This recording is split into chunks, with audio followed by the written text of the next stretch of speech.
Hello and welcome to the Philippines. We're going to be exploring Cordova in Cebu by a trisikad. I think I spelled that right, which is a pedicab. It's a bicycle with a little cart attached to it. And we're going out to the Cordova Pier, and at which point we will see lots of boats for hire, as well as one or two boats that look like the closest thing you're going to get to a houseboat in the Philippines. An outrigger bangka type boat with a pretty much a living quarters built on top of it. Kind of interesting. Now, Cordova, if you don't know where it's on Mactan Island. It is about the southern third of Mactan Island. Probably the easiest to describe it that way.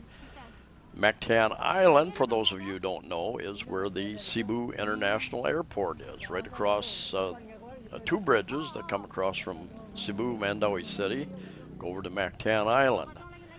On the east side of Mactan Island are many resorts. Some of the better resorts, more expensive resorts, bring in white sand for their beaches, and they maintain those real well. And then there are other well, they're not white sand beaches. I don't know how to describe it. A little more rocky, different configurations that you can rent. You can go on all of these beaches with some sort of a day rate. The day rate might be 50 pesos or 100 pesos, 70 pesos. The U.S. dollar is about 48 pesos to the U.S. dollar, so 100 pesos would be about 2 U.S. dollars. Or if you go on to the more expensive resorts with the white sand beaches, it might be a day use per person might be, let's just say 5,000 pesos for the day use. And but that will include use of the beach, use of the pool, all the facilities, as well. Almost always includes a certain amount of spendable money, so you can have that will include a buffet, breakfast buffet, lunch buffet, dinner buffet included in that. So it really isn't as much as it sounds. I think I paid 900 pesos for day use a few years ago for three or four, I think four of us. I paid everything for each of us, so 900 times 4, 3,600, and that included 500 of that you could use for food, drink, those types of things. So anyway, if you are driving, walking out here, try not to make any sudden changes in directions until you check and see what's coming up beside you on either side, because dogs and people on motorbikes and bicycles making very little sound will pass you on the right or the left. And so it's easy if you make a sudden turn, somebody's going to run into you. This is the Cordova Pier. Not sure if it has an official name or not. A high occupancy vehicle there, and many of these boats on the left are boats for hire for island hopping. And my partner asked a few of these people, and they said that you can rent the boats, and those boats will carry anywhere from 12 to 25 people, many of them, for 5,000 for the day. You go island hop on probably maybe 3 different islands. They're working on bamboo for the boats off to the right there. And that probably includes the food as well. So you take 12 or 15 people, and you divide that 5,000 among them. It's really not that much per person, and good time to be had out there. Right on the left there is that houseboat. I don't know if you saw that, and we'll come back. While she's walking back this way, we'll get a little better look at that. She was not. There was nobody there. She was not able to get on board and take a closer look. Not sure if they would allow that anyway if they were there. You can hear her chattering with the trisikad driver on much of this course. I will put that part of the video with her conversation. I'll put that on her channel. I'll put a link to that at the end of this video.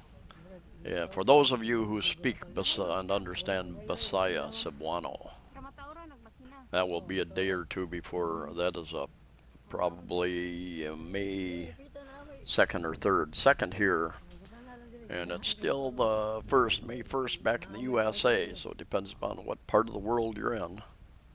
They have a third bridge being built from the SRP, the South Road Properties in Cebu City, over to Cordova, and a number of developments going in. There's a big hotel, casino, resort going in just across on the South Road Properties.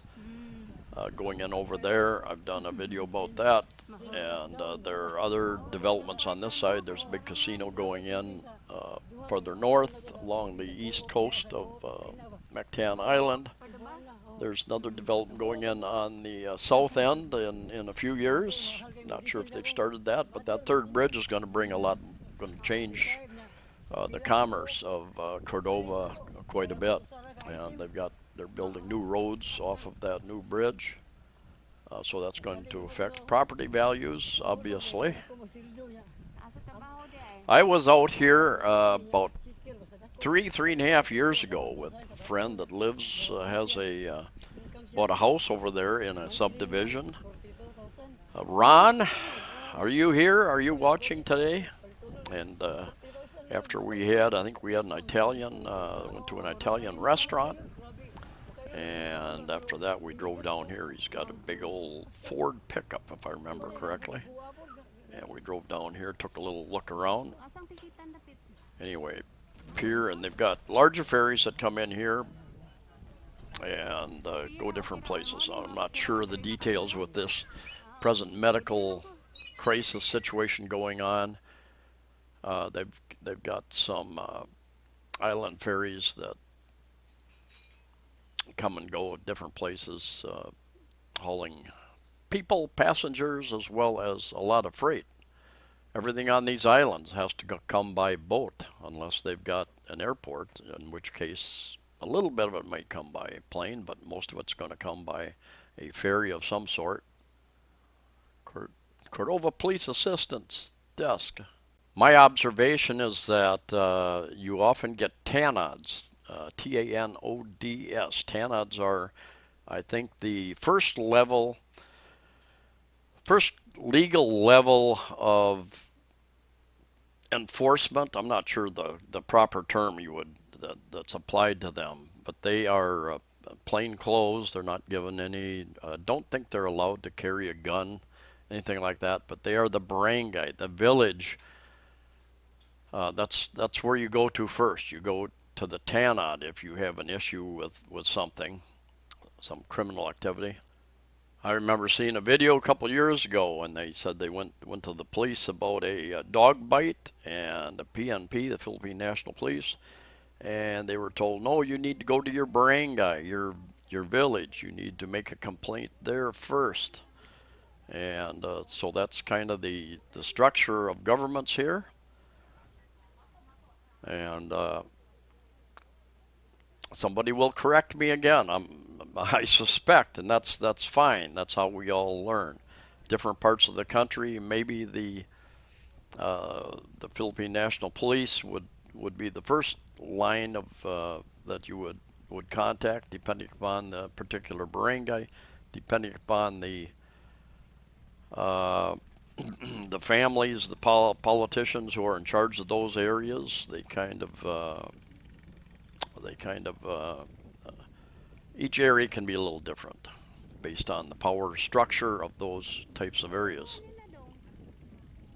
I believe this was on a Tuesday, and basically there's little to no tourists out here, and of course that is hurting their their income. Some of these people with boats, they'll go out and try to catch enough fish for the day, sell a little bit of fish, feed their family with the fish, but basically there are few tourists out here, few people out here spending money.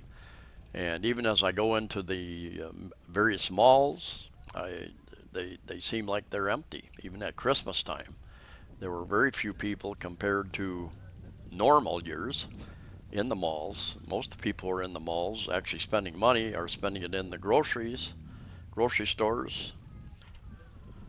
So the economy remains in a major recession, depression. Traveling within your particular island or region really varies across the Philippines. Cebu, you can pretty much travel in Cebu province. If you're from outside the province, you're coming into Cebu City, you're supposed to have a PCR test, and I think some travel authority. This stuff can change by the week, so it's really difficult, confusing, try to keep up with that. Had a friend that went across over to the west side of Cebu Island a couple weeks ago, Boal. Went up, I think, into the mountains up to a resort up there, and he got his barangay, he got his travel pass, travel authority, allowed him to travel. And in the end, nobody asked him for it, I guess. But he said he had a good time, but he was the only person at the resort. I just read today that Eastern Samar, I believe, is going to open up some of their tourist resort type areas to local tourists only, local residents only.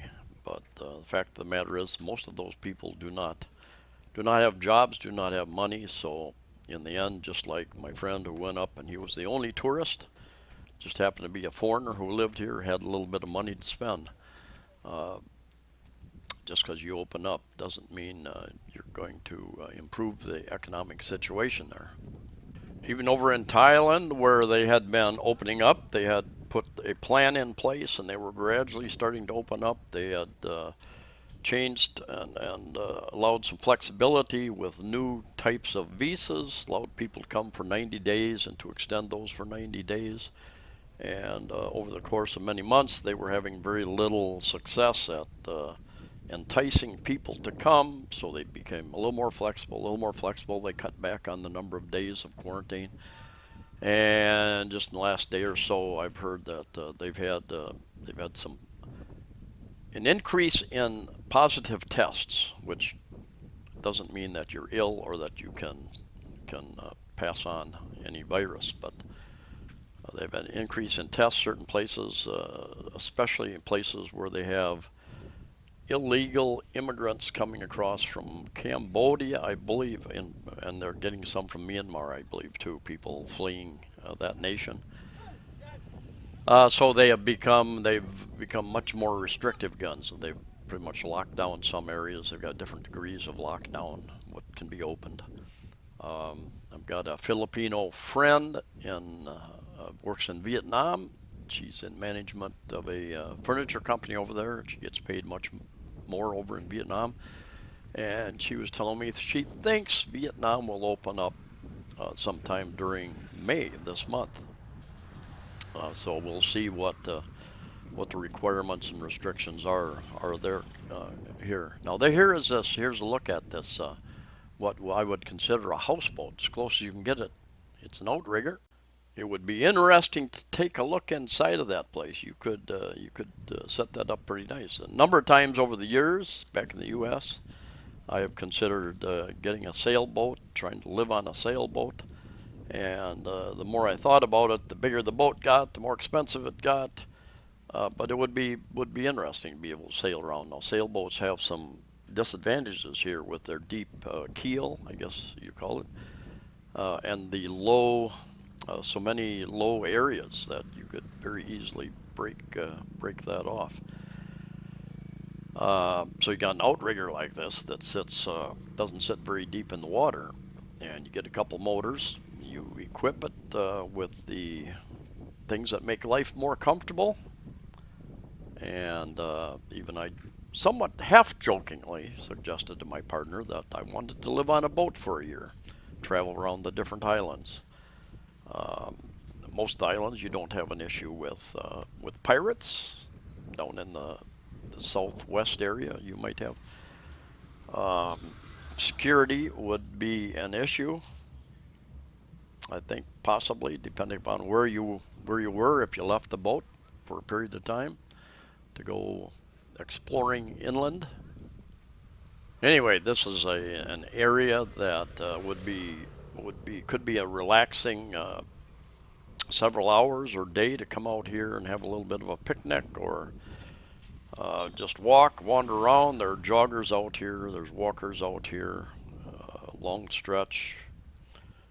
Lots and lots of friendly Filipinos. And there was a boat up here. My partner interviewed him. She was a little bit at a distance. I'll put that interview up. This guy here, and I'll put that up on her channel, and I'll put a link to that in the coming days as well. She's a little bit far away. She didn't want to walk out on that plank. Thanks for watching. Stay safe, stay healthy, and see you next time.